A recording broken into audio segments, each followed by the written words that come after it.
Di sini tidak ada basa-basi. Di sini tembak langsung, to the point. Ya, pendengar, kali ini kami hadir dalam To The Point. Kami akan berbincang terkait peran Serikat Pekerja untuk buruh Indonesia bersama dengan Sekretaris Jenderal Asosiasi Serikat Pekerja Indonesia Aspek Indonesia, Sabda Pranawa Jati. Pak Sabda, selamat pagi. Selamat pagi, Mas Randy. Sehat Pak Sabda? Alhamdulillah sehat. Alhamdulillah sehat ya. Gimana Mas Randy, sehat ya? Alhamdulillah, saya sehat juga Pak Sabda. Nah, terkait dengan peran Serikat Pekerja untuk buruh Indonesia, Anda sendiri melihat sejauh ini bagaimana peran Serikat Pekerja bagi para buruh kita di tanah air? Ya, terima kasih Mas. Jadi kalau peran Serikat Pekerja sampai hari ini kita masih terus melakukan kegiatan-kegiatan, aktivitas sebagaimana yang memang diamanahkan oleh Undang-Undang 21 tahun 2000 tentang Serikat Pekerja, Serikat Buruh. Kan di situ jelas ya memberikan perlindungan, terus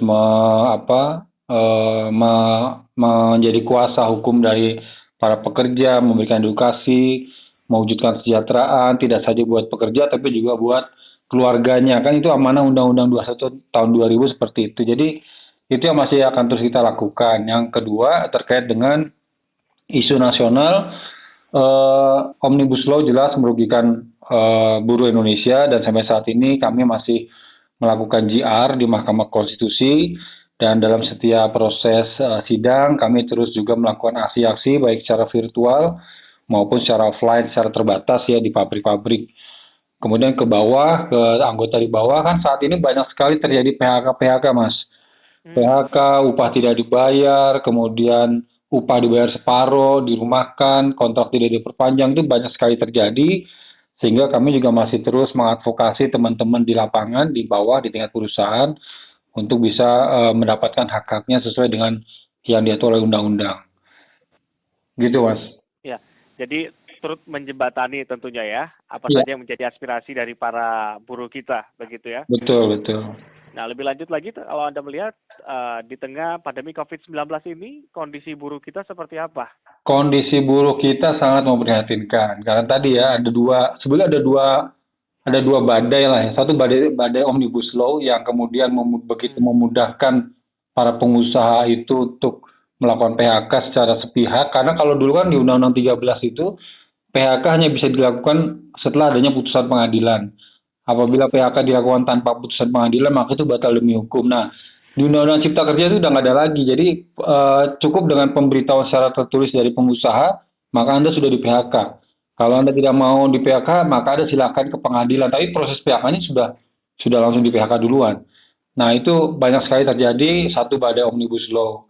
Kemudian badai pandemi ini tentunya banyak sekali perusahaan-perusahaan yang di sektor-sektor tertentu yang akhirnya terdampak dan merumahkan karyawan awalnya hingga akhirnya menutup perusahaannya. Seperti di sektor pariwisata itu kan banyak sekali yang akhirnya tutup, restoran gitu ya, itu banyak sekali yang tutup dan itu sangat terdampak. Sehingga butuh perhatian lebih dari pemerintah untuk bisa memastikan teman-teman yang terdampak pandemi ini juga terbantu lah ya. Memang ada bantuan-bantuan sosial tapi itu nggak terlalu signifikan karena juga sebarannya untuk diterima oleh teman-teman di bawah juga tidak semuanya bisa mendapatkan. Nah sekarang saya sekarang justru berpikir kalau tadi pertanyaannya peran Serikat Pekerja, mungkin selain Serikat Pekerja, aspek lagi berpikir juga untuk membuat Serikat Pengangguran dan Calon Pengangguran Indonesia nih. Karena dampaknya lebih besar loh Mas, karena yang terdampak pandemi itu kalau nggak salah di data di Kementerian Tenaga Kerja itu hampir 20 juta gitu kan yang terdampak pandemi, termasuk di dalamnya ada yang PHK. Nah, yang PHK kemudian kehilangan pekerjaan ini kan juga butuh disuarakan aspirasinya karena pasal 27 Undang-Undang Dasar 45 ayat 2 kan jelas tuh. Tiap-tiap warga negara berhak atas pekerjaan dan penghidupan yang layak. Sehingga yang berhak atas pekerjaan dan penghidupan yang layak ini bukan cuma pekerja pabrik, pekerja kantor, tapi orang yang terdampak PHK, terdampak pandemi kan juga butuh pekerjaan dan penghidupan yang layak. Maka kita akan coba memfasilitasi pembentukan Serikat Pengangguran dan Calon Pengangguran Indonesia. Iya, tapi kabarnya dari Kementerian Tenaga Kerja juga sempat melakukan silaturahmi juga dengan pimpinan Serikat Pekerja. Ini apa saja hasil yang didapatkan dari silaturahmi yang dilakukan dengan pihak Kemenaker? Ya, kalau silaturahmi sih sebenarnya hal biasa ya. Karena kan sebelum ada pandemi pun juga silaturahmi tetap ada gitu kan. Kalau dulu dalam bentuk beberapa kegiatan-kegiatan tripartit ya, kalau tripartit otomatis ya di tripartit nasional. Tapi juga ada misalkan seminar bersama kalau dulu kan. Kalau sekarang lebih pada pendekatannya misalkan vaksinasi buat para pekerja di pabrik-pabrik. Kemudian Menteri Tenaga Kerja datang gitu kan. Kemudian pemberian bantuan subsidi upah, kementerian datang juga ke secara simbolik ke beberapa serikat pekerja gitu kan. Nah, itu sih sebenarnya seremonial aja kalau menurut saya. Tapi yang lebih penting sebenarnya bagaimana memastikan tadi teman-teman yang di PHK ini bisa mendapatkan jaminan pekerjaan dan penghidupan yang layak lagi. Kemudian yang masih bekerja dapat terus terjamin keberlanjutan hubungan kerjanya, tidak diperlakukan semena-mena oleh pengusaha, karena Kementerian Tenaga Kerja ini kan sebetulnya melakukan juga fungsi pengawasan ya, pengawasan terhadap implementasi dari regulasi ketenagakerjaan di tingkat perusahaan. Nah, fungsi pengawasan ini kan selama ini sangat lemah. Jadi sebenarnya kalau tadi silaturahmi itu sebenarnya seremonial saja. Sekarang yang penting bagaimana Kementerian Tenaga Kerja itu bisa memastikan fungsi pengawasannya berjalan maksimal. Ini masalah klasik yang dari dulu selalu dikatakan tenaga pengawas kurang, tapi tidak ada solusi untuk menambah jumlah pengawas. Kalaupun ada pengawas yang mendapatkan, kan kalau untuk jadi pengawas harus ada pendidikan khusus ya. Setelah mereka lulus pendidikan khusus untuk pengawas, justru dipindah ke bagian lain gitu kan. Yang masuk menjadi pengawas justru orang-orang yang tidak kompeten di bidang pengawasan, sehingga akhirnya banyak sekali terjadi konflik-konflik di tingkat perusahaan antara pekerja dan pengusaha, serikat pekerja dan pengusaha yang tidak terselesaikan. Itu akhirnya menjadi konfliknya berkelanjutan terus. Nah, atau fungsi pengawasannya harus diperkuat oleh Kementerian Tenaga Kerja dan di tingkat provinsi serta kabupaten, Mas.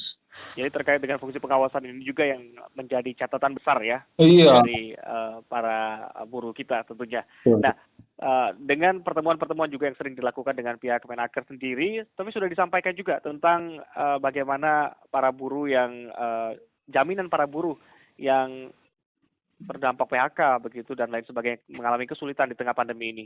Iya, kita sih selalu laporan juga misalnya ada pertemuan jadi kita laporkan. Termasuk tadi ya kita mengkritisi soal pengawas itu udah lama sampai sekarang juga kita terus mengkritisi itu. Tapi ya biasa kan gitu ya. Kita akan perbaiki gitu, kita akan perbaiki ya. Tapi kalau kita sih melihatnya masih sangat minim ya ininya, khususnya terkait fungsi pengawasan tadi itu. Oke. Ya. Nah, dari punya data nggak sih Pak untuk berapa banyak para buruh kita yang terdampak akibat pandemi COVID-19 ini yang harus kena PHK begitu? Kita belum ada data real, tapi sekitar mungkin bisa dibilang lebih dari 2 juta lah ya pekerja terdampak gitu kan. Karena gini, banyak kalau misalnya contoh, saya ambil contoh Giant supermarket kemarin, itu jelas jumlahnya berapa gitu kan, karena semuanya terrecord. Tapi ada yang, tapi untungnya juga kayak yang Giant itu di PHK tapi masih menggunakan Undang-Undang 13 untuk pesangonnya. Karena dia punya perjanjian kerja bersama dengan perusahaan, serikat pekerjanya, yang memastikan bahwa pesangonnya itu masih pakai Undang-Undang 13, bukan Undang Cipta Kerja. Tapi banyak juga perusahaan-perusahaan yang melawan PHK sepihak, pekerjanya tidak mau melawan gitu ya, tidak mau berselisih, memediasi, dan akhirnya itu tidak terdaftar, tidak terdata ya. Tapi dari itu jumlahnya lebih besar, kemungkinan besar lebih besar. Karena banyak sekali sektor informal juga kan, restoran yang selama ini pekerjaannya selalu pekerja kontrak atau sourcing gitu kan. Begitu pandemi terdampak ya udah putus aja gitu, tidak pernah ada data yang resminya gitu. Oke, baik. Ya, kita undang pendengar juga ya untuk bergabung. Kalau mungkin ada juga mungkin pendengar kita dari pihak buruh sendiri juga yang mungkin ingin menyampaikan aspirasinya juga pada pagi hari ini. Ya. Kita undang pendengar ya, Pak Sabda. Siap. Baik, silakan pendengar Anda bisa bergabung bersama kami. Saya masih bersama dengan Pak Sabda Pranawa Jati, selaku Sekretaris Jenderal Asosiasi Serikat Pekerja Indonesia Aspek Indonesia. Kita lagi berbincang terkait dengan peran serikat pekerja untuk buruh Indonesia. Anda bisa bergabung bersama kami di 0213844545, 0213523172 atau di 0213866712. SMS WhatsApp juga silakan 081399399888. Sudah bergabung bersama kami Pak Hari dari Jakarta. Pak Hari, selamat pagi. Mas dan Pak Sumber. Ya, silakan Pak Hari. Itu Pak, bentuk serikat pengangguran dan calon pengangguran seluruh Indonesia. Iya. Ini kita yang ini aja nganggur aja sih hampir 20 tahun sekarang nih. Baru dapat BSP aja kemarin udah di stop. Nah, itu kan. Baik. Ini loh baru 300.000 aja yang 10.000 satu hari aja. Pelit banget pemerintah ini. Oke. Pelit bener. Jadi didukung Pak ya nanti kalau kami membuat serikat. Terima kasih. Serikat Baik, pengangguran. terima kasih. Selamat pagi. Ada Pak Udin di Boyolali. Pak Udin, selamat pagi. Selamat pagi, Assalamualaikum warahmatullahi wabarakatuh. Waalaikumsalam warahmatullahi wabarakatuh. Silakan Pak Udin. Bapak Randy, Bapak Sabda, Ya. Di tahun 2020 sejak bulan 3 2020 gitu banyak mulai ada PHK gitu tanpa adanya kayak seakan nggak ada solusi dari pemerintah untuk bantuan apapun gitu asal di PHK gitu aja. Habis itu sekarang kan zona hijau kan udah ada di DKI ya. Itu kan jadi cerminan untuk 33 provinsi lainnya gitu.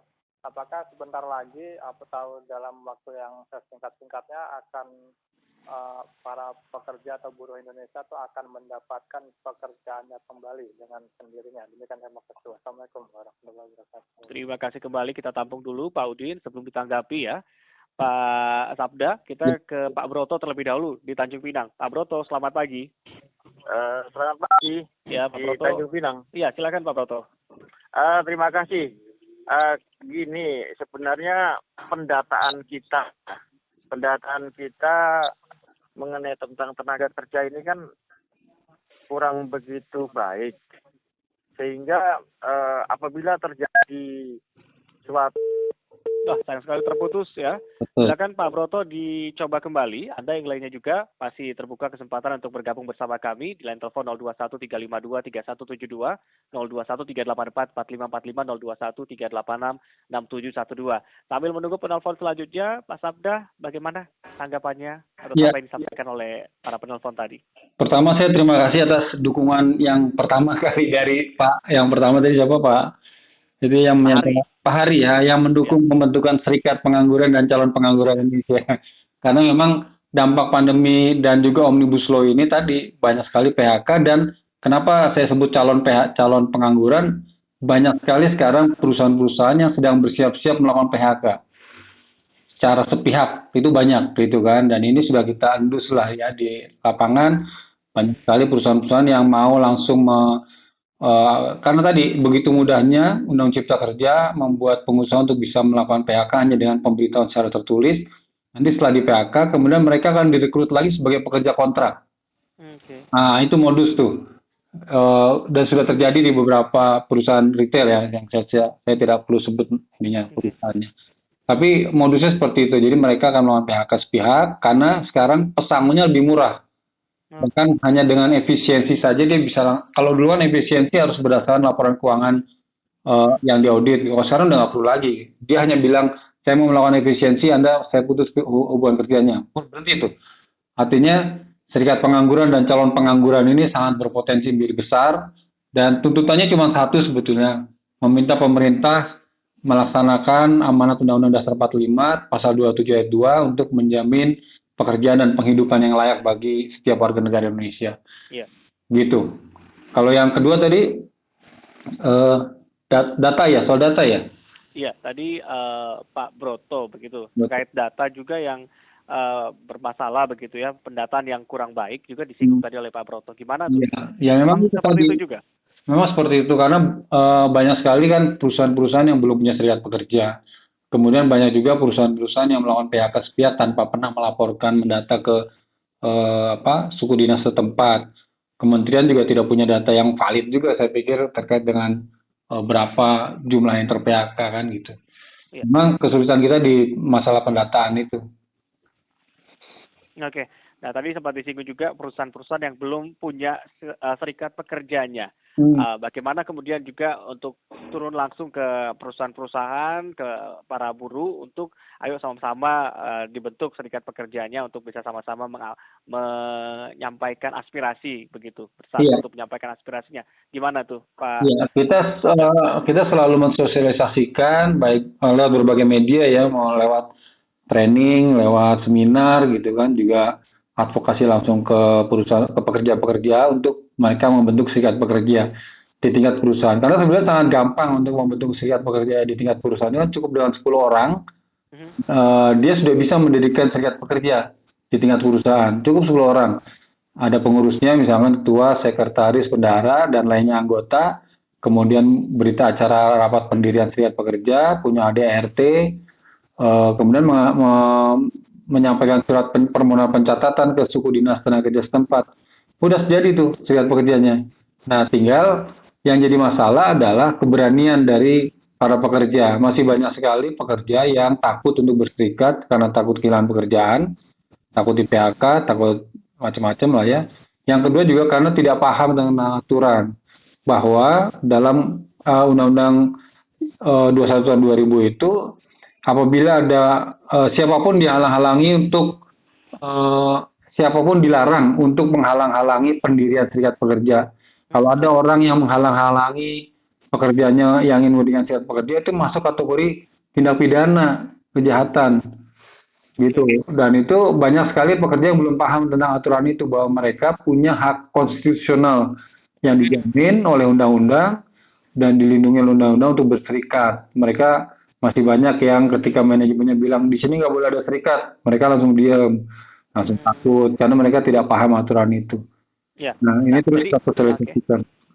Oke, jadi banyak yang ternyata belum paham aturannya begitu ya. Betul. Sehingga belum ada serikat pekerja atau serikat buruh di perusahaan tersebut. Betul. Nah, bagaimana juga Anda dan rekan-rekan juga untuk terus mensosialisasikan agar makin banyak yang sadar, oh ini ada undang-undangnya loh untuk pembentukan serikat pekerja tadi. Ya, kita kan sekarang masuk ke era digital ya. Jadi sekarang kita juga mensosialisasikan lewat media sosial, baik Facebook, Instagram gitu kan, Twitter, termasuk dengan video di YouTube channel misalkan gitu. Kita mensosialisasikan terus tentang hak konstitusional setiap pekerja, hak dasar dari pekerja, bahwa dia punya hak untuk berserikat, dia punya hak untuk menjadi kuasa hukum bagi anggotanya ketika bermasalah di pengadilan gitu kan. Karena cuman pengurus serikat pekerja aja loh yang boleh menjadi kuasa hukum di pengadilan, walaupun dia bukan sarjana hukum, walaupun dia tidak punya lisensi advokat. Gitu. Itu dijamin sama undang-undang hanya untuk di pengadilan hubungan industrial ya. Gitu. Nah, jadi sebenarnya seberapa penting sih hadirnya serikat buruh atau pekerja ini di dalam sebuah perusahaan, Mas Abda? Sangat penting sekali, Mas. Sangat penting sekali. Pertama tentunya untuk memastikan bahwa hak-hak pekerja di perusahaan itu sudah sesuai dengan undang-undang yang berlaku. Karena masih banyak perusahaan yang hak-hak normatif pekerjaannya di bawah undang-undang. Nah, ini kan harus disesuaikan sesuai dengan undang-undang, sehingga butuh keberadaan serikat pekerja. Setelah serikat pekerjanya ada, perlu juga untuk kemudian membangun hubungan industrial yang baik dengan manajemennya melalui yang namanya perjanjian kerja bersama. Nah, perjanjian kerja bersama itu dibuat dan disepakati, dirundingkan antara serikat pekerja dengan manajemen perusahaan untuk mengatur tentang hak dan kewajiban para pihak, termasuk dengan kesejahteraan.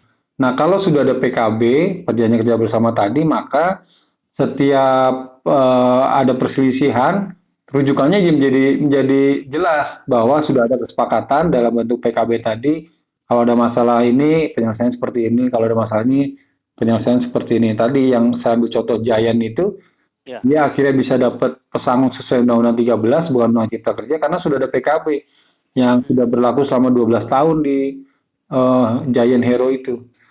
Sehingga sangat penting sekali untuk keberadaan serikat pekerja di perusahaan, tidak saja untuk melindungi hak dan kesejahteraan dari pekerja dan keluarganya loh ya, tapi juga bisa menjadi mitra perusahaan untuk meningkatkan produktivitas kerja gitu kan, termasuk untuk K3, keselamatan dan kesehatan kerja, kalau ada persoalan di bawah kan serikat pekerja bisa langsung katakanlah menegur anggotanya untuk disiplin, untuk tidak macam-macam, maksudnya untuk terus meningkatkan produktivitas, tidak melakukan pelanggaran K3 misalkan kan gitu ya. Oke. Sebenarnya bisa menjadi mitra dari perusahaan sepanjang memang perusahaannya tidak alergi dan tidak intimidatif gitu ya ke pekerjaannya gitu.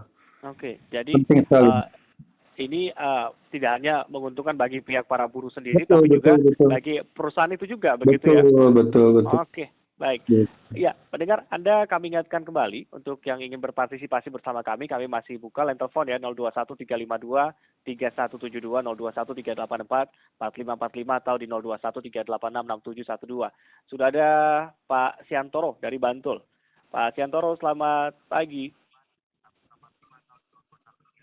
Halo.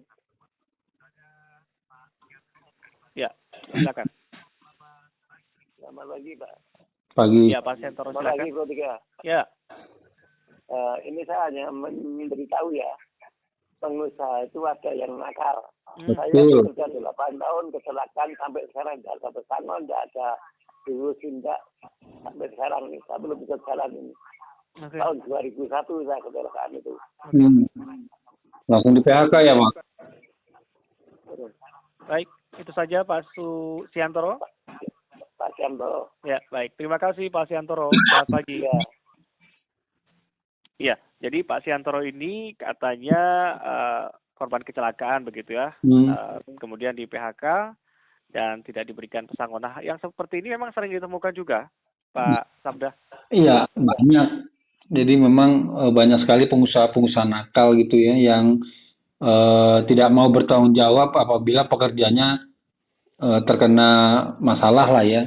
Baik itu yang kecelakaan kerja misalkan gitu ya, kemudian dianggap sebagai kesalahan individual gitu kan, sebagai human error bukan karena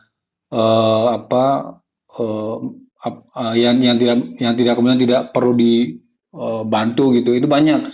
Jadi dianggap sebagai kesalahan sendiri, ya udah sendiri lo gitu kan. Nah itu banyak sekali yang seperti itu. Dan sebetulnya peran pemerintah tadi ya, pemerintah itu kan sebenarnya perannya mulai dari menetapkan kebijakan, memberikan pelayanan, melaksanakan pengawasan tadi yang saya katakan di awal, kemudian melakukan penindakan terhadap pelanggaran perundang-undangan ketenagakerjaan. Penindakan-penindakan ini kan baru bisa dilakukan oleh pemerintah dalam hal ini suku tenaga kerja segala macam jika ada laporan dari pekerjanya. Nah maka pekerja-pekerja ini sebaiknya memang segera membangun serikat pekerja yang kuat.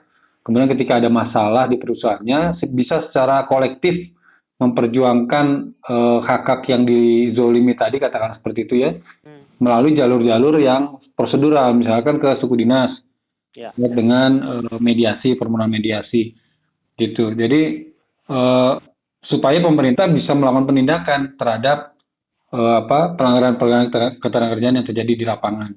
Tapi itu idealnya kan, tapi juga kadang ada laporan-laporan yang kemudian terlalu lambat juga untuk di follow up oleh kementerian atau oleh suku dinas tenaga kerja setempat, juga ada juga gitu ya, tergantung kasusnya. Tapi ini tidak boleh kemudian menjadi alasan buat para pekerja untuk tidak mau berserikat. Tetap lebih baik berserikat daripada tidak berserikat, karena dengan berserikat kita punya kekuatan kolektif yang dilindungi oleh undang-undang, hak-hak kita sebagai serikat dilindungi oleh undang-undang, gitu kan, sehingga bahkan sampai ke proses perselisihan hubungan sosial di pengadilan pun kita dilindungi oleh undang-undang gitu. Jadi tidak ada alasan juga untuk para pekerja takut berserikat, karena ketika takut berserikat ya maka siap-siap aja dizolimi terus sama pengusahanya. Gitu. Tapi kalau ada juga mungkin yang pihak buruh sendiri mungkin agak khawatir juga nih kalau kemudian bertindak ketika menemukan ada pengusaha yang nakal tadi, kita katakan seperti itu ya. Kemudian hendak melaporkan, mungkin dari pihak buruhnya sendiri mungkin agak khawatir juga nih. Jangan-jangan ini berdampak ke kerjaan saya gitu, seperti apa itu? Sebenarnya dampak diem aja punya dampak juga kan. Dengan diam saja punya dampak gitu. Tapi minimal kita melakukan ikhtiar untuk menuju kebaikan kan gitu, untuk membuat perubahan. Saya ambil contoh di aspek Indonesia itu juga pernah punya kasus kita mengadvokasi anggota pekerja di tingkat perusahaan, satu produk kuliner gitu ya, cukup ternama, tapi saya tidak sebut namanya. Dulu dia para perusahaannya hanya membayar upah di bawah UMP, itu kan pidana. Betul. Ya, membawa upah di bawah UMP itu pidana. Kemudian mereka membangun serikat pekerja mulai dari 10 orang, terus nambah 20 sampai akhirnya 500 orang. Baru setelah itu kita berjuang melaporkan pengusaha ini ke suku dinas karena membayar upah di bawah UMP itu pidana. Akhirnya apa? Kita negosiasi lagi sama manajemen dan manajemen akhirnya mau membayar upah minimal UMP sehingga tidak ada lagi pelanggaran UMP yang terjadi di perusahaan itu. Dan upah-upah yang lama yang kemarin ada kekurangan UMP kemudian dibayarkan. Ini kan satu pencapaian, satu hal positif yang kalau kita berjuang dengan melalui serikat secara kolektif, ya maka hasilnya juga akan lebih baik gitu karena anggota aspek ini kemudian kan mengadu ke aspek kemudian yang bersuara juga ke media, aspek juga bersuara juga ke Kementerian Tenaga Kerja. Aspek juga bersuara ke suku dinas tenaga kerja sehingga mendapat atensi lebih lah gitu ya. Ketika kemudian level federasi bicara, level konfederasi misalnya KSPI bicara, maka itu kan menjadi perhatian lebih dari pemerintah. Dibandingkan kalau Anda sendirian, satu orang, kemudian teriak-teriak di perusahaan menuntut segala macam, itu udah pasti segera dihabisin sama perusahaannya. Iya, Pak Sabda, sebelum kita lanjut lagi ya, karena ini menarik sekali kalau kita lihat bagaimana peran serikat pekerja bagi para buruh. Kita jeda sejenak, saya akan menuju ke rekan saya di ruang gatekeeper dulu, ada Yusuf yang akan menyampaikan ada sebuah informasi yang akan kita simak bersama. Oke. Ya. Baik. Kilas Berita. Ya, terima kasih Randy. Pendengar, bencana banjir kembali melanda wilayah Indonesia, tepatnya di Kecamatan Arut Utara, Palangkaraya, Kalimantan Tengah. Hal ini disebabkan tingginya curah hujan dan meluapnya Sungai Arut. Tercatat sebanyak 40 kakak dengan 144 jiwa terdampak dengan 40 unit rumah terendam air. Informasi selengkapnya pendengar dapat membacanya di laman rri.co.id. Kembali ke Anda, Randy.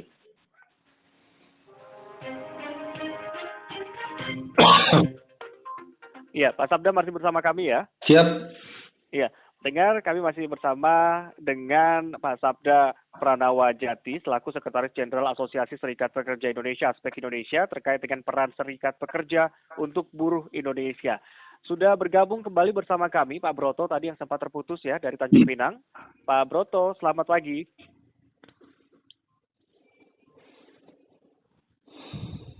Halo. Baik. Terputus kembali nampaknya ya, sayang sekali. Iya, Pak Sabda. Nah, jadi ini begitu penting ya, tadi dijelaskan peran dari adanya serikat pekerja ini di setiap perusahaan begitu dan tidak hanya menguntungkan bagi para pekerja atau para buruhnya saja, tetapi juga pihak pengusaha atau perusahaannya juga begitu ya. Iya. Nah, tapi tadi juga sempat disinggung untuk bisa kemudian mendirikan serikat pekerja ini dibutuhkan 10 orang begitu ya. Nah, syaratnya apa saja selain minimal 10 orang tadi?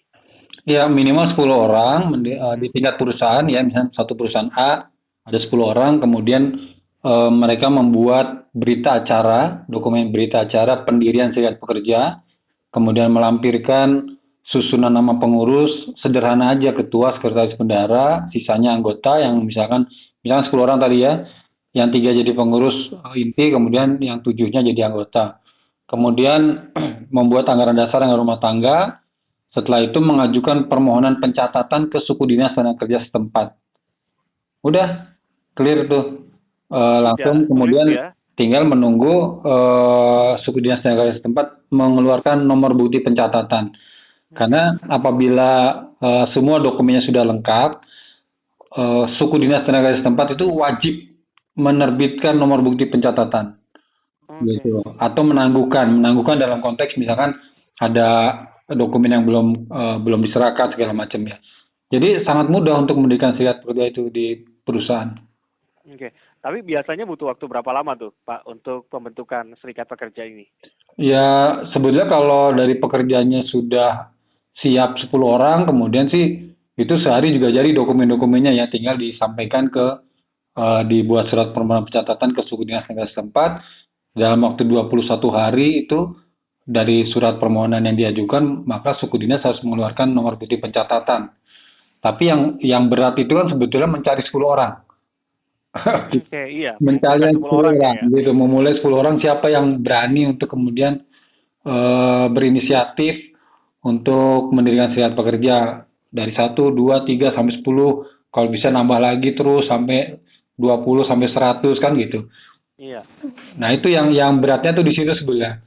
Proses Oke. awal pendirian itu berat karena butuh meyakinkan diri sendiri si pekerjanya untuk oke, bahwa gue harus berserikat gitu kan. Karena ini dilindungi undang-undang, maka saya harus berserikat. Oke. Nah, tapi sejauh ini perusahaan yang punya serikat pekerja ini sudah banyak atau bagaimana nih, Pak Sabda? Kalau data di kementerian itu sekitar masih puluhan ribu ya yang punya serikat pekerja di tingkat perusahaan. Masih hitungan puluhan ribu. Tapi kalau perusahaannya sendiri kan banyak banget ya. Jumlahnya sampai jutaan gitu kali ya. Nah, tapi yang punya serikat pekerja itu nggak banyak juga kalau dibandingkan dengan Hanya sepersekian dari jumlah perusahaan yang ada di Betul. Indonesia, ya. Oke. Nah, kembali kita undang pendengar ya, Pak Sabda. Anda masih bisa bergabung bersama kami, pendengar. Masih ada waktu beberapa menit lagi di line telepon kami 021 384 4545, 021 352 3172, 021 386 6712. SMS WhatsApp juga silakan di 081 399 399 888. Masih terkait dengan peran serikat pekerja untuk buruh Indonesia. Anda mungkin sebagai buruh juga yang saat ini lagi mendengarkan, bagaimana Anda juga, apakah di tempat Anda bekerja, apakah juga sudah terbentuk serikat pekerja, begitu ya, dan bagaimana juga manfaat yang Anda rasakan dengan dibentuknya serikat pekerja ini di tempat Anda bekerja. Anda bisa berbagi informasi juga bersama kami pada pagi hari ini, ya.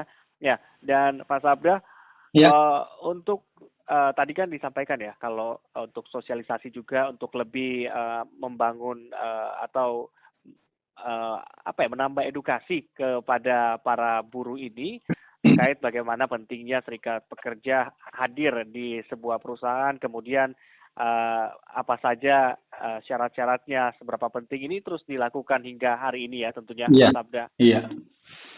Ya, kita terus lakukan karena ini saya ada datanya juga nih. Jadi ada, kalau di data 2015 itu serikat pekerja di tingkat perusahaan itu ada 11.852. Oke. Itu kan puluhan ribu lah ya, dibandingkan jumlah perusahaan yang begitu banyak gitu ya. Tapi sekali lagi bahwa kesadaran para pekerja kita ini yang masih sangat minim terkait untuk keinginan bidang serikat pekerja. Banyak faktor dari beberapa pengalaman kami di serikat pekerja itu, banyak faktor sehingga membuat orang tidak mau mendirikan serikat pekerja. Pertama dia tidak paham tentang aturan, sehingga ketika perusahaannya, manajemennya bilang di sini nggak boleh ada serikat pekerja, mereka diam aja gitu kan. Itu pertama. Kedua, mereka takut, walaupun sudah tahu aturannya, tapi dia takut dengan konsekuensinya, misalkan dimutasi, di PHK gitu kan. Mereka takut kehilangan pekerjaan gitu. Yang ketiga, ada juga yang mereka merasa sudah nyaman dengan dengan pekerjaannya saat ini. Banyak sekali teman-teman kita yang kerja itu yang kemudian merasa dirinya bukan buruh. Saya ini karyawan gitu kan. Padahal karyawan itu juga sama, dibayar juga tiap bulan, dia menerima upah dari orang lain. Sebenarnya kan prinsipnya sama, mau itu namanya pekerja, karyawan, pegawai, buruh, prinsipnya sama. Selama orang itu masih menerima upah dari orang lain, maka dia sebenarnya sama seperti buruh. Ketika kemudian katakanlah karyawan, pegawai, atau pekerja itu berselisih atau di PHK, mereka juga akan tetap pakai undang-undang yang sama dengan yang dipakai dengan undang-undangnya untuk serikat buruh, yaitu Undang-Undang Ketenagakerjaan pada saat itu, dan sekarang Undang-Undang Cipta Kerja. Sama semuanya, hak-haknya pesangon dihitung dari mana? Dari undang-undang yang satu, Undang-Undang Ketenagakerjaan dan Undang-Undang Cipta Kerja. Sama semua. Jadi masih banyak yang merasa, gue udah dia bukan buruh, karyawan. Mereka bukan buruh gitu kan. Karena saya juga pernah jadi narasumber di salah satu perusahaan, dia merasa bahwa saya ini bukan buruh karena saya bekerja dengan otak, bukan dengan tenaga kasar gitu kan. Begitu saya kasih aturan-aturan mainnya, baru dia ngeh juga bahwa setelah sebenarnya gue buruh juga gitu ya. Tapi karena dia nyaman, apalagi yang mungkin levelnya sudah punya jabatan gitu ya. Dan kami di ASPEK juga punya pengalaman waktu itu, ada level manajer ke atas sampai GM akhirnya datang ke ASPEK minta difasilitasi untuk mendirikan serikat pekerja karena direksinya mau mengurangi hak-hak dan kesejahteraan dari para pekerjanya termasuk para GM-nya. Gitu. Jadi yang selama ini dia jabatan tinggi di perusahaan, ketika ada masalah baru kemudian merasa terganggu, terusik, kemudian merasa perlu bersolidaritas untuk membangun kekuatan kolektif lewat serikat pekerja. Baru mereka berserikat datang ke ASPEK. Iya. Selama ini mereka masih nyaman aja gitu. Pak Sabda, di menit-menit terakhir kita terima satu penelpon lagi ya, Pak Boleh, Sabda. boleh. Ya, sudah bergabung bersama kami Pak Bagio dari Jakarta. Pak Bagio, selamat pagi. Wah, saya sekali. Putus ya. Oke. Ya, tadi disampaikan ada juga dari pihak perusahaan sendiri yang datang ke pihak Serikat Pekerja Indonesia, ASPEK Indonesia begitu, Iya. untuk mengadukan. Oh, ada juga begitu Ada, ya? Pak. Ada. Saya pikir Itu, hanya Pak. dari para buruhnya saja. Enggak, jadi level manajer yang datang. Level manajerial yang datang. Oh, level manager. Ya, Level manajer datang, dia GM di satu perusahaan dengan tim di bawahnya ada manajer, gitu kan, ada asisten manajer datang untuk belajar bagaimana cara mendirikan serikat pekerja. Ketika kita tanya, kenapa kok Anda kan GM ya, levelnya udah bertingkat satu tingkat di bawah direktur, kenapa kok masih mau mendirikan serikat? Baru dia cerita bahwa direkturnya mau memangkas hak-hak kesejahteraan kami gitu kan. Oke. Gajinya mau dikurangi, tunjangannya mau dikurangi, fasilitas lainnya mau dikurangi. Baru kemudian mereka merasa terusik dan mereka merasa perlu untuk mendirikan serikat pekerja. Nah, hampir kecenderungan para pekerja itu mendirikan serikat pekerja ketika sedang ada masalah.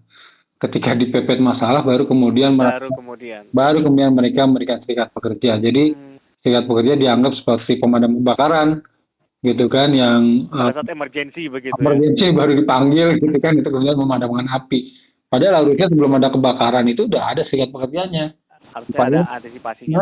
Ketika sudah ada serikat pekerja kan dia bisa membangun hubungan industrial lebih baik dengan manajemen dulu. Baik. Gitu. Oke.